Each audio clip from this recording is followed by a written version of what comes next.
What's up, guys? Thanks so much for clicking on the video. My name is Leah, and let's recap and review Real Housewives of New York. This is season 14. I think this is episode 13. If it's not, you know it'll be correct in the description bar below. But let's get into it. All right, y'all. So the episode opens up, and we see the ladies doing their things. You see Uba doing a fashion shoot. We see Brynn talking to her brother. Side note, y'all. I don't know if anybody's seen the article, but supposedly, I'm gonna say allegedly, because I don't feel like reading the article, because we already know, and someone already let me know that it looked like Brynn is having money troubles. I don't really think that's such a big deal when we had Sonia Morgans on Real Housewives of New York for seasons, and we knew that lady was broke. So I didn't think it was that big of a deal to do a spicy corner. But let's get into this episode. So we see two conversations happening at once. You have Sai and Aaron having a conversation, but it's through FaceTime, and we're at Aaron's home. And then you have Jessel going over to Jenna's home, and they're sitting down and chopping it up. So let's start off with Jessel and Jenna. So Jessel's over at her place. They sit down. We see Brandon is there. And I'm like, what is Brandon's real job? Because I guess Brandon is an assistant, a cook, a personal stylist, a best friend, a confidant. He's just everything. I don't know. But they sit down in the little den area, and Jessel lets Jenna know that, like, me and Pavid, we did what we had to do. We did what we had to do. And I said, oh, that's funny. That's funny. And so Jenna was just like, oh, that's wonderful. And then that's when Jessel starts to explain,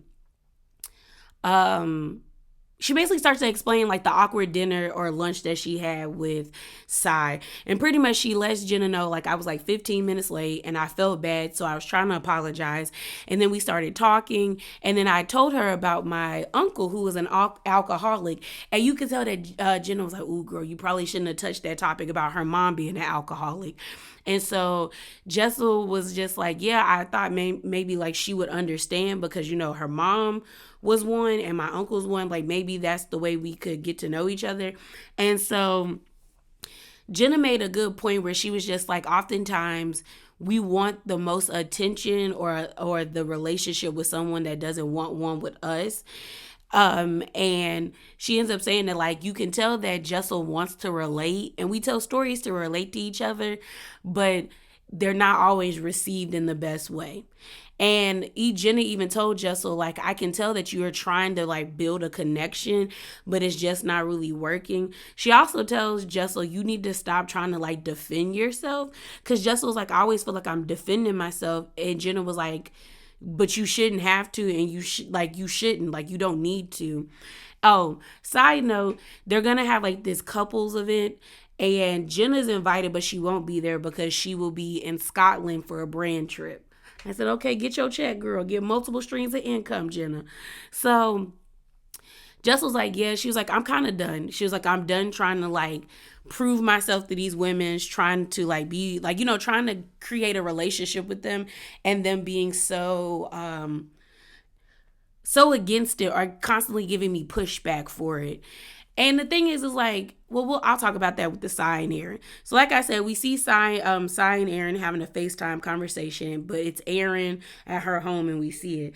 So she ends up telling, Sai's on the phone and she was like, girl, let me tell you about this awkward situation I had with, what's her name? With Jessel.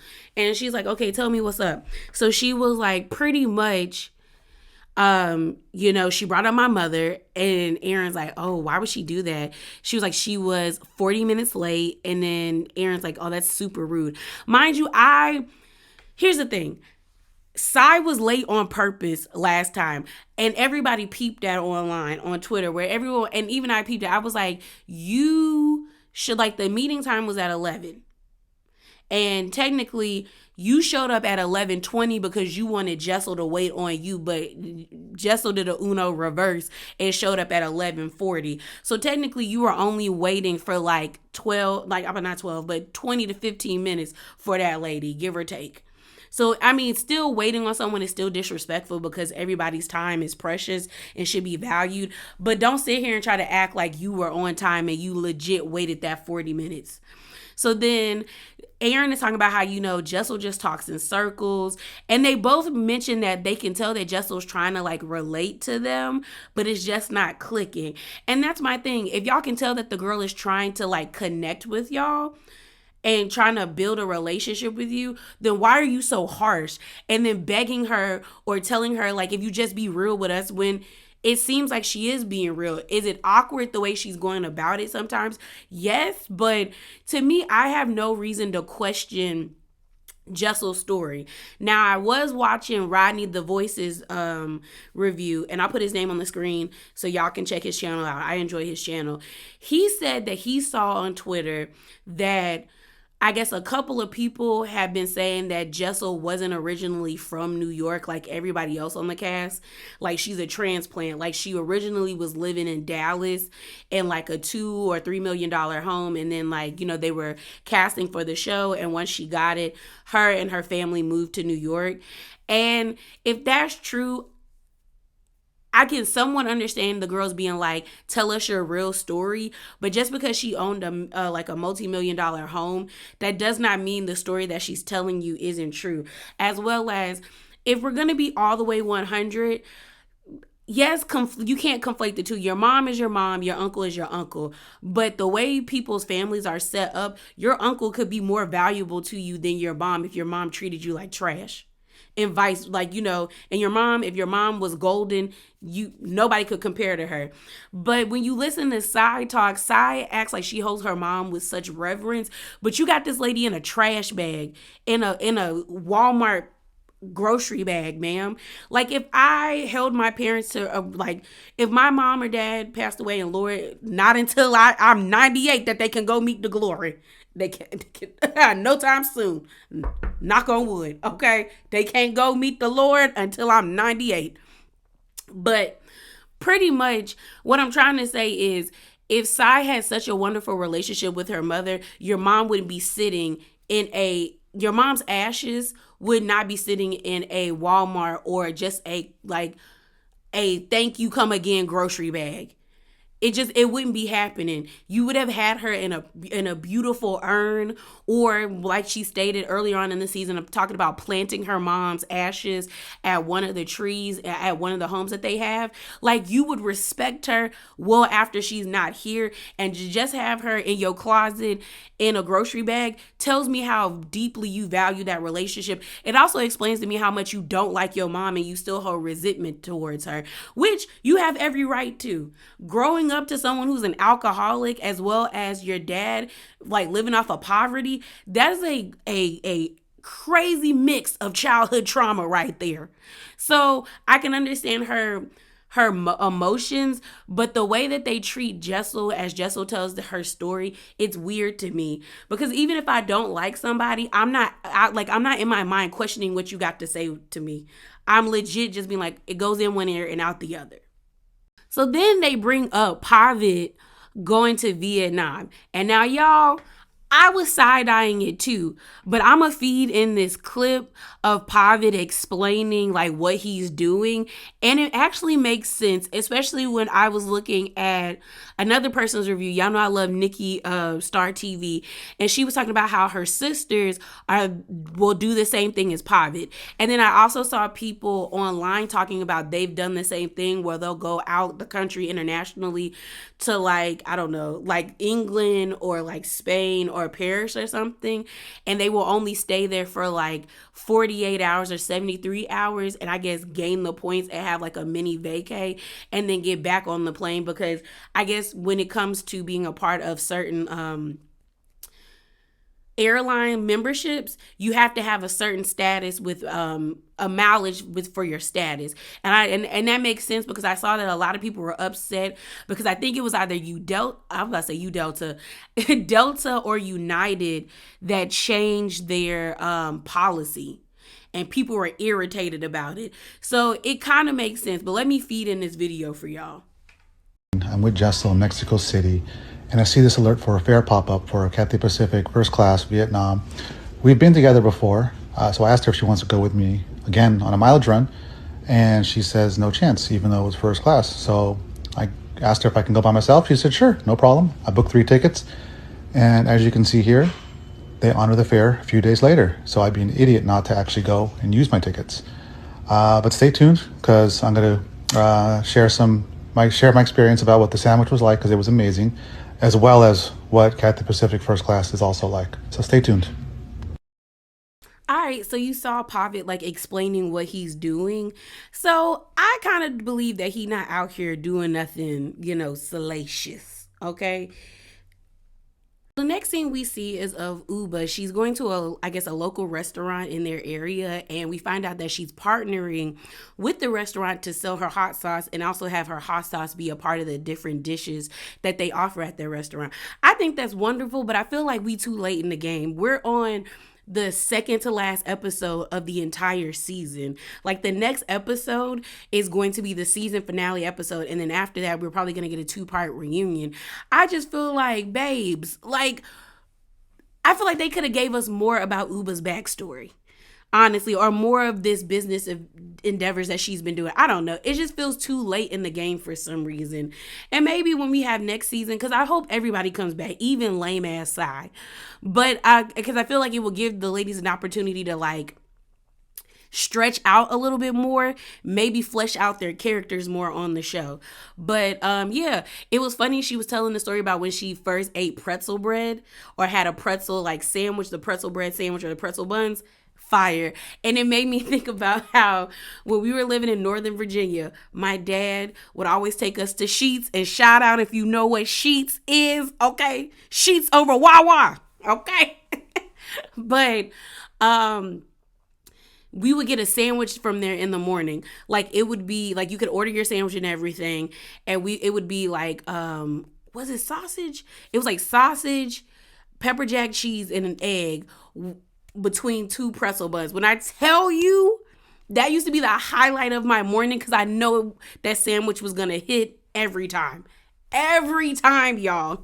So I giggled. But I think that's wonderful that she's been given this opportunity, and I hope she flourishes. Also, side note, Uber, them braids, girl, I see you. I need to go get my hair done. You just, that seeing you in that confessional, it just told me, Leah, go get your hair done. I need to go get my hair done.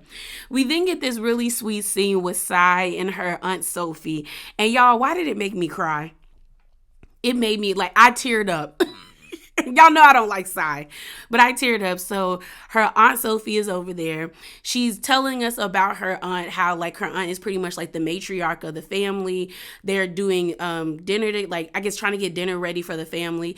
Sai brings up this story about her mom trying to like put a ponytail, like a ponytail wig on the back, and she couldn't get it, or she got it and she did that while everybody was upstairs cooking, and she was like, girl, you was trying to do your hair while the whole family up here is like slaving over trying to make dinner for everyone. So then Sai presents Aunt Sophie this book, and Aunt Sophie was like, is it gonna make me cry? Because I really don't want to cry right now. I don't want to do it right now. And of course it was gonna make her cry, especially if she loved her sister. So she shows her the gift. The aunt opens the gift, and we find out that David took pictures of all of the mom's artwork, and she has some really nice pieces in there, and he put it all together in this really pretty like hardback book. And girl, the aunt was no good, and neither was I. Neither was I. Because I think what got me is when the Aunt Sophie was like, I dream about her almost every day. I said, girl, oh my God. And it just made me think about my relationship with my sister, and how like I would be no good if she left me. I would be no good to nobody. So it's just like, oh, like, and I think that was such a wonderful gift to give to someone. Like, you could tell the mom, like, and science of telling us that, like, in her family, it's either, like, you do music or you do art. Like, everyone in their family is extremely gifted and talented. And I just thought that was such a sweet, like, it was just a nice gift to give to someone. Like, that's a real sentimental gift. Like, you really thought of the person and you knew they was going to eat it up. And David did that. That man did that. So, kudos to him. We have this really sweet scene of Jenna with her son. They're at like an eyewear place to get new frames for herself.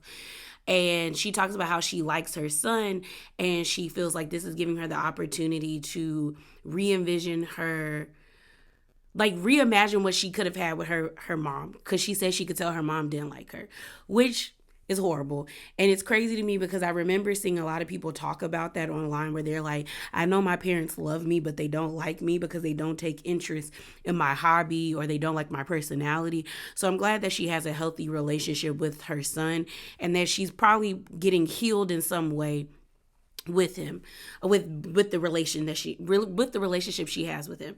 We then have this scene of everyone going to swingers, which there's one around the area I'm in. So I was like, oh, okay, cool, I want to go to one. Like, I don't know if it's the same as swingers, but it's the same aesthetic, where it's like on the, like in an office building or a really nice place, and it's like mini golf on the inside, but there's also like a bar, and they give you food, and it's more like upscaled mini golf. I don't know why I can't talk right now. So the first people to get there is Aaron and Abe, because we know Aaron is hosting this thing.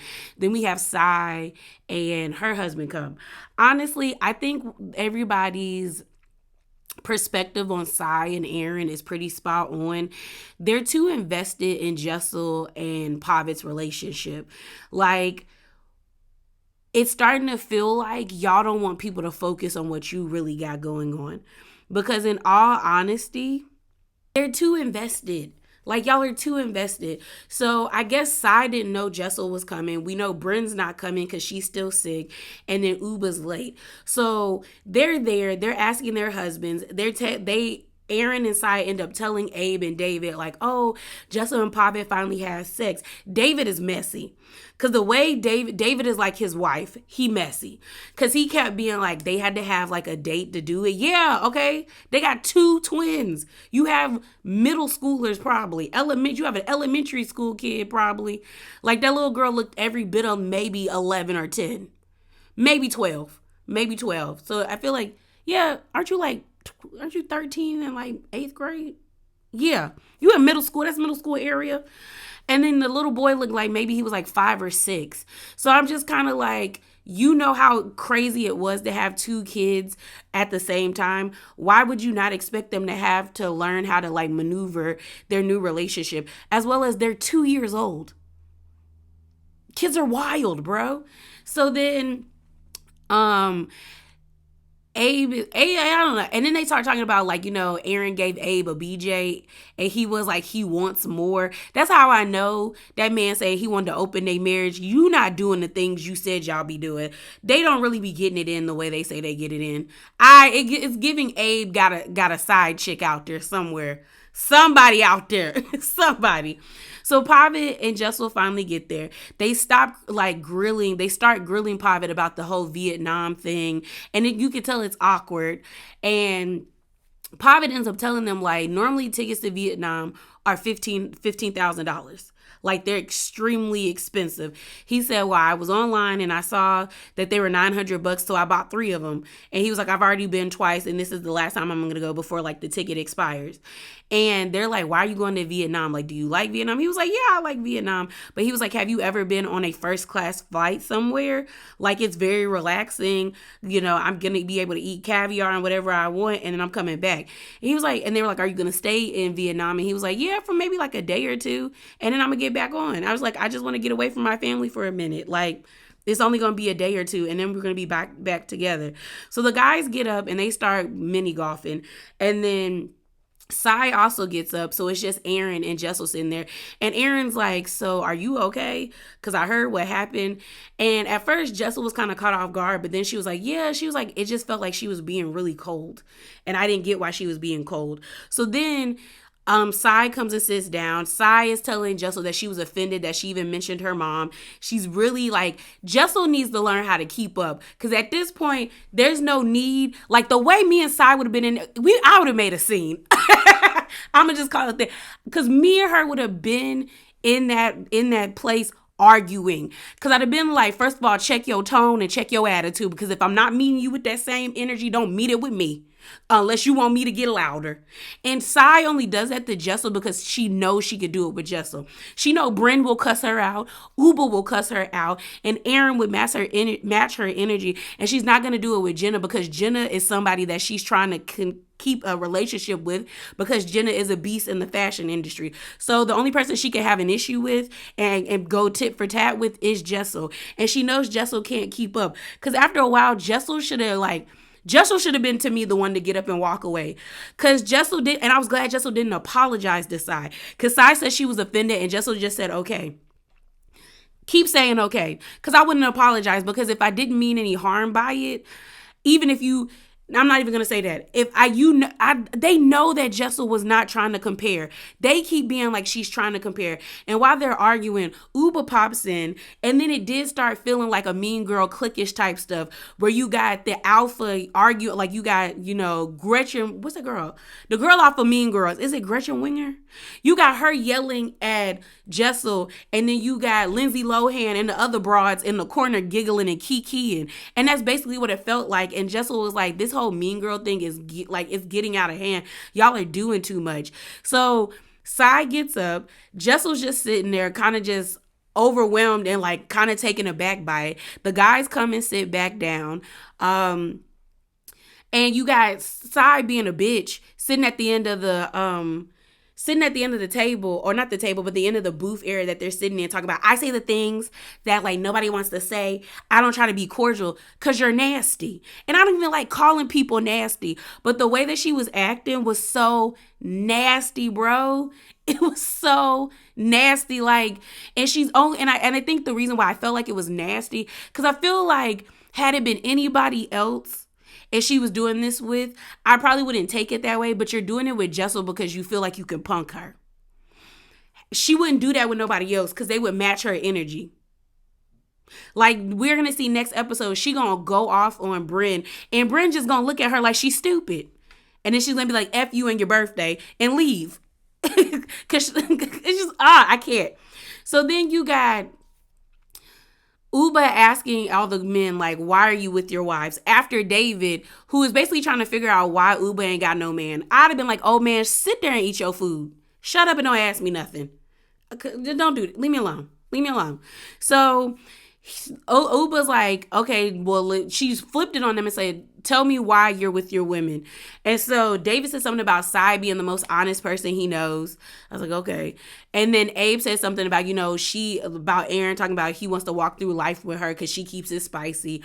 And then Pavitt said something about, like, I'm with Jessel because she pretty much lets me be me. She lets me do what I want. She lets me be me. So then the other two ladies took it as like, oh, Jessel just doesn't care what he wants to do. Because Jessel's like, he can go to the strip club. He can do this. And what it sounded like to me is Aaron and Sai are those type of women or people in relationships where they feel like once they're with somebody, they control them. Like, you are my property. You do and do what I say. And yes, there should be a level of respect. Like, you shouldn't just be out here willy-nilly, but it seems like Pavitt and Jessel have a basic understanding and like have good communication where like she's not feeling any type of way or she genuinely trusts her husband. So that's how the night ends. So the episode ends and we're at Jessel and Pavitt's place and we see Bryn and Jenna come over. So we see the cute little twins running around and they sit down and they all start to have a conversation. Pavitt joins them on the couch and Jessel starts to fill in Bryn about her lunch with Sai and then what happened at Swingers. And Jessel pretty much says, I tried to, relate or explain to her about my situation, about bringing up my uncle. And what Jenna said was right. It was kind of like, and I guess her mom recently died. Sai's mom recently dies. So Jenna was like, kind of like, I'm not trying to take away from your uncle, but I think it's just like the timing. It just wasn't the right timing. And Jessel kind of received it, but she was just like, I wasn't trying to do it to compare. I was just trying to like be, relate, be on the same level. So then things took a turn where Pavitt sat down and pretty much said that Sai's bipolar. And everyone's like, whoa, you're going to have to take that back. I wouldn't have took it back. I'd have been like, even though we're not supposed to do that because that is ableist, but I got what he was saying. Like, Sai is might have a mood disorder because there's no, like, you go from 0 to 100. Like, I'd be like, something might be wrong with you or you just carrying around a lot of trauma. And so Pavitt walks it back and then they just talk about it. Then Bryn starts stirring the pot, talking about how Aaron and Sai pretty much said that Pavitt like Pavitt does whatever he wants, or you let him do whatever he wants. He wasn't even wearing his wedding ring. Pretty much trying to speculate that there was something going on in their marriage. And then all of a sudden, Jessel she starts to get worked up because then they bring up the Vietnam trip, and Pavitt pretty much says is like, I have the ticket. When I bought the ticket, it was before is before like the pandemic happened, and then the pandemic happened and all the borders were shut, and so the tickets were just collecting dust. So then once the borders opened, I started going, and this is the last ticket and I need to use it before it expires. So they're like, oh, okay. And he's like, plus I want to keep my miles, and as well as like if I keep my miles, then me and my family can go virtually anywhere and I ain't got to pay for it. I said, I understand. So, like I said, Jessel is getting worked up because now she's feeling like they're targeting her. Like, yeah, it's one thing to be opinionated, but now y'all are trying to say that there's something going on in my marriage. Like, that's nasty. And she actually starts crying, which I was surprised by. And Brim basically told Jessel, you need to cuss them out. Like, you need to tell them, like, next time Sai gets in your face or starts bringing up your relationships, her or Aaron, you need to tell them to stay the F out my marriage, stay the F out my business. Basically, Brim was like, back them girls up off of you. Because Jessel's being nice, but then Jessel said something like when she was having an argument with Sai in her confessional where she was like, she hasn't really seen the real B inside me. Well, girl, bring it out. Bring it all the way out. So before I end this video, I forgot to talk about the buildup of what's going to happen between Bryn and Sai. So while they were at Swingers and Sai's husband was pretty much like trying to get to the bottom of why Uba is single and because she's so pretty, there's more to people than their looks. But Uba ends up showing her phone to Sai, and pretty much that's probably why Uba was losing her sugar honey iced tea when they was in Anguilla, because she be talking to her men friends on there, and she ends up showing Sai that like, ooh, like there's a man, like she's like talking to someone, and what's gonna happen is Sai's gonna tell Bryn about it, and Bryn's gonna talk about it on camera, and Sai's gonna be like, I didn't talk about it on camera, and that's what's gonna get them gonna bring it up, because Sai's gonna be upset that Bryn let it be known that she was running her mouth when Uba told her not to tell nobody that she had a man, because Uba felt like Sai was a vault and she's not. So that's what the buildup is going to be in, or the segue into what's gonna happen for the season finale. But yeah, y'all, that is it. That is all. Remember to be bravely authentic and hop down in them comments below. Deuces.